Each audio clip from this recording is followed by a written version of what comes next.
guys, thanks for joining us again. Well, yes, the sun's out. It is a little chilly, hence the jumper still. Hopefully it'll be much nicer very soon. So in today's video we are just going to give you a little rundown on our very hasty trip across the Nullabor. Yeah, well, we are actually currently staying at Duke of Orleans Caravan Park. So we left Smoky Bay heading for Kurubi Farm was our next stop. Kurubi Farm was a great little campground, or a little farm stay, I guess you'd call it. It was great. It had showers, toilets, powered, unpowered sites, dongers, you name it. The kind of accommodation was there, except for a 5-star hotel, of course, that wasn't there. Debbie and Pog that run the farm, they also maintain Nullabor links. They help with some of the road works.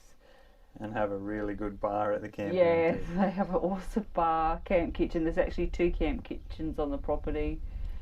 Yeah, they do a great job managing that campground. It's very well sorted out. And they're lovely, lovely people. So if you're heading out Fowler's Bay Way and you're not really sure on where to stay, definitely check out Kurubi Farm. We'll warn you, the road that we took in past the silos was very corrugated, but we just slowed down. We got there, we got out again without anything breaking too badly. So yeah, the only issue we had was the sliding door for our ensuite in a van come off the rails, but other than that, drive slowly in there. It's not too bad. Yeah, definitely well worth checking out if you're heading that way. Also on the way between Sejuna and there, 2 things to know. Sejuna's got a great spot you can fill up with water. It costs you a couple dollars for 100 or so litres. So that was really good. Found that on WikiCamp, so check that one out. Yeah, it's just on the outside of town, just on the way out, heading west. Towards Nullabor, yep. And the other place to definitely stop is at Penong, at the Windmill Museum, which was awesome. Of course, the day we got there was hardly a breath of wind, so we didn't really get to see them all going around, but we still got some sweet shots. And we did have some video footage of that, but unfortunately, due to a data transfer issue, we lost a fair bit of video from that. So you will notice a lot of this is more slideshows, because we've got a lot of stills, no video. Thankfully, we still got some drone footage, so that's good. Yeah. But yeah, we did lose a heap.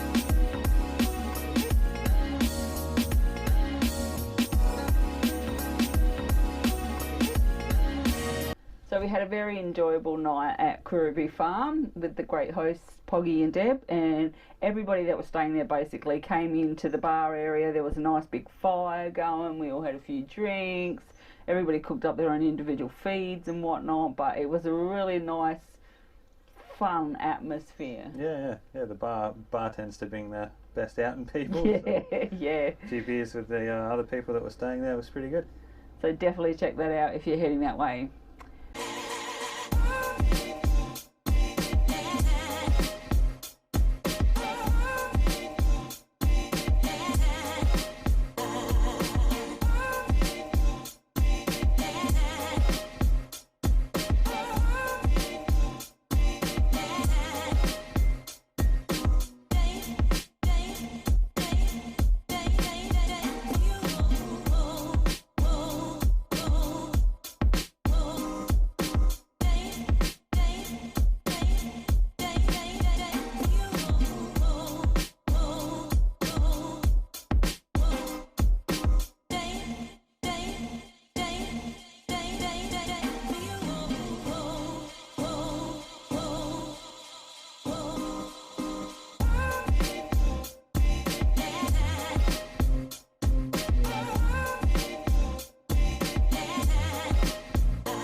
after we left there, we landed ourselves at Bunda Cliffs. We did stop on the way to Bunda Cliffs at the head of the Bight, which is really, really worthwhile having a look at.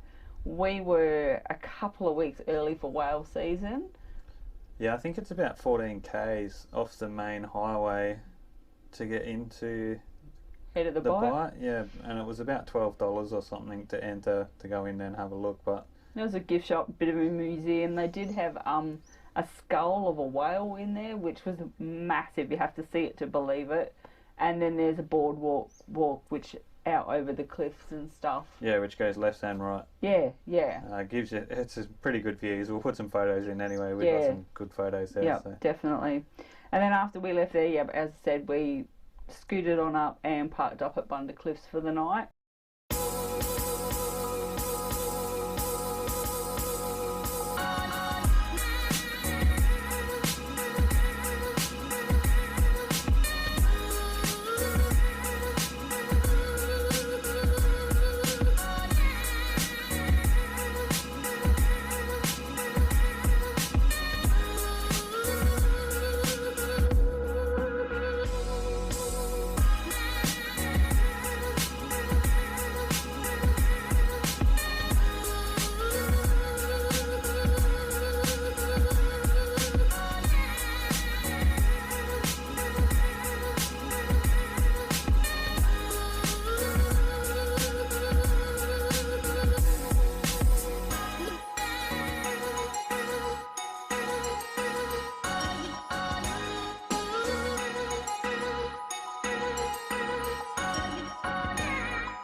And then after we left there, as I said, we scooted on up and parked up at Bunda Cliffs for the night, which is an amazing spot. So even if you're not planning to camp there, you should definitely pull in and just take in the view of the Bight from there. It's incredible. Yeah, it was pretty good. Yeah, Bunda Cliffs was an interesting one. You kind of feel like you are on the edge of the world. You wouldn't want to be there when it's real windy. Well, you're definitely on the edge of Australia, so Yeah. yeah, definitely not when it was windy. And there were some people parked like right on the edge of the cliff, which when we went for a walk around and you could see the big cracks and stuff in some of the cliff edges, we parked a good 10-15 metres back probably. Yeah, it was no way we'd park that close. No way. You got no chance if that starts cracking. So, but each to their own. If you want to park there, that's up to you. Yeah, but sunset was amazing. Sunrise was amazing. Night shots amazing. Yeah, I actually had the phone on the tripod for the sunset, but some of the footage that I lost, it was a beautiful sunset, and the sky out there just seemed to go forever. Yeah, back over the highway. It's an amazing spot. Like I said, if you're not planning to camp, definitely stop there and have a look. But point to note, have your wiki camps with the point of interest pins up. We didn't, and we had trouble finding the actual drive to get into the campground. Yeah, I think it's a little purple flag on wiki camps. Yeah. But it tells you exactly where the turn off to Bunda Cliffs is, because there's no sign or anything. So. All there is 2 little permapine posts on the side of the road on either side of the trail in, so you could miss it very, very easily. And it can be a fairly popular spot. There was quite a few people staying there when we were there. Yeah. I mean, it was a nice night, but it's a free camp, so. But there's plenty of room, heaps of people there. Yeah. Yeah, it was a great spot. Free camp on the edge of Australia, best ever, I think. Yeah, you don't realise how high those cliffs are until you're actually standing there.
Then after we were there, we thought we'd head to Border Village, which wasn't a really big drive. We probably could have crossed the border and gone a bit further, but we really wanted a short day of driving because we'd had a couple of big days of driving and to stop and get some laundry and stuff done. So we ended up spending 2 nights at Border Village.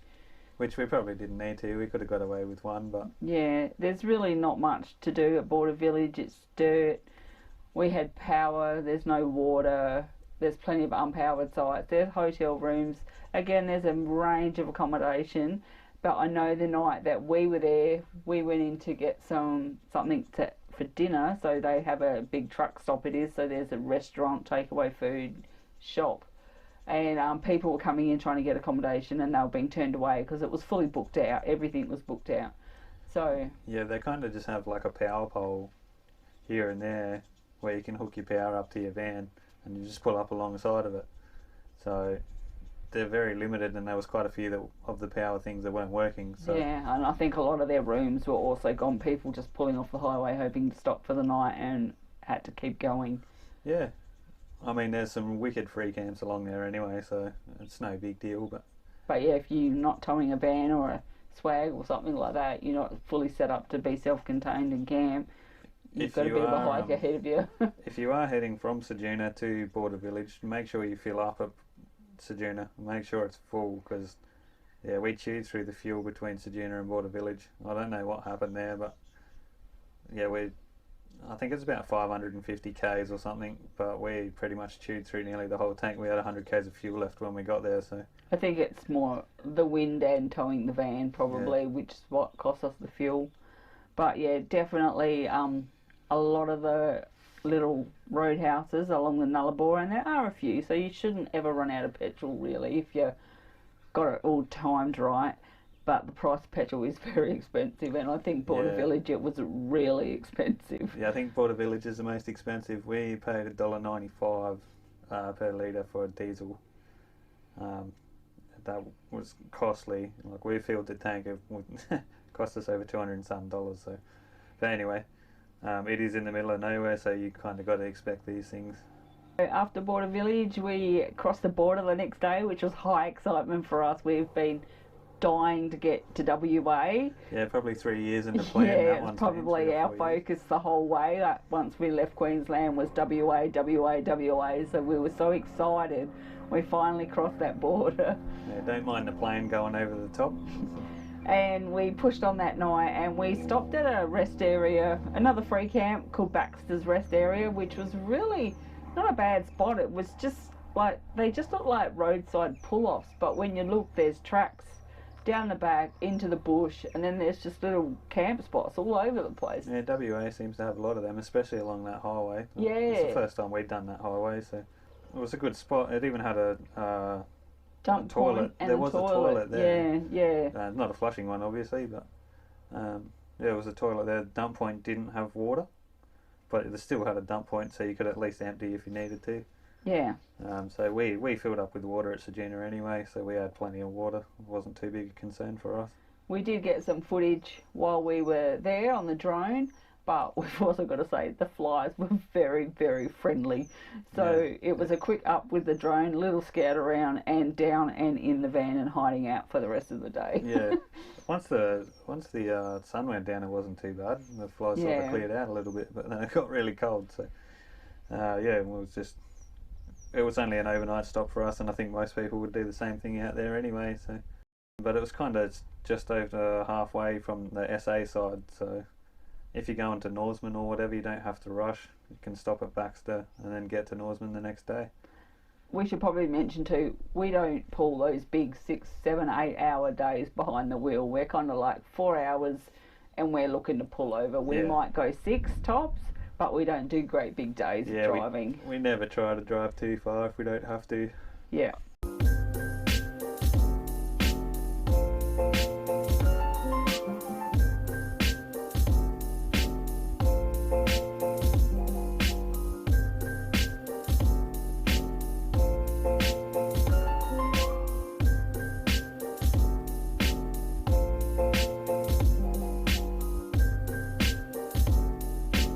Next stop after that was Norseman, at the Norseman Caravan Park. Yeah, Norseman, little town, not much going on again. I think it's more of a bypass, truckies and everything stopping in. Yeah, look for the camels on the roundabout. Yeah, it's got these really cool steel camels on the roundabout.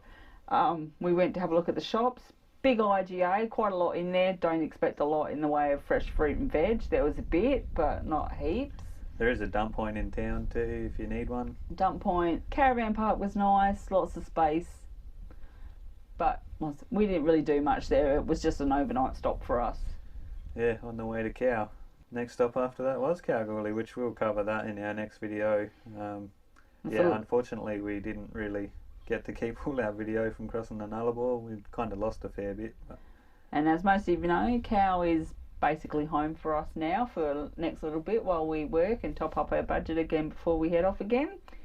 But in our next video we'll show you some of the stuff we've been getting up to while we've been in Cow. Alright, so thanks guys, we'll see you next time. See ya.